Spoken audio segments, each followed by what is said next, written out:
ಇನ್ನು ಉಡುಪಿ ಜಿಲ್ಲೆಯಲ್ಲಿಯೂ ದ್ವಿತೀಯ ಪಿಯುಸಿ ಅಂತಿಮ ಪರೀಕ್ಷೆಗಳು ಆರಂಭಗೊಂಡಿದ್ದು ವಿದ್ಯಾರ್ಥಿಗಳನ್ನು ಪರೀಕ್ಷೆ ಬರೆಯುತ್ತಿದ್ದಾರೆ.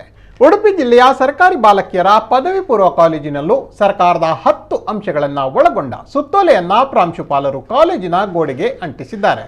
ಹಿಜಾಬ್ ಹೋರಾಟ ಮಾಡುತ್ತಿರುವ ವಿದ್ಯಾರ್ಥಿನಿಯರು ಇನ್ನೂ ಕೂಡ ಹಾಲ್ ಟಿಕೆಟ್ ಪಡೆದುಕೊಂಡಿಲ್ಲ ಎಂಬ ಮಾಹಿತಿ ಲಭ್ಯವಾಗಿದೆ.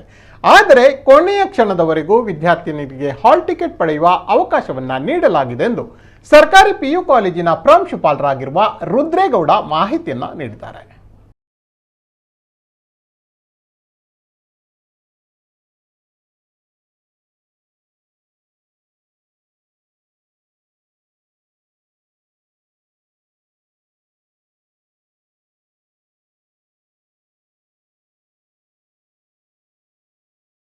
PU second year exams April 22 ಇವತ್ತರಿಂದ ಮೇ 18 ತನಕ ನಡೆಯಲಿದ್ದೇವೆ.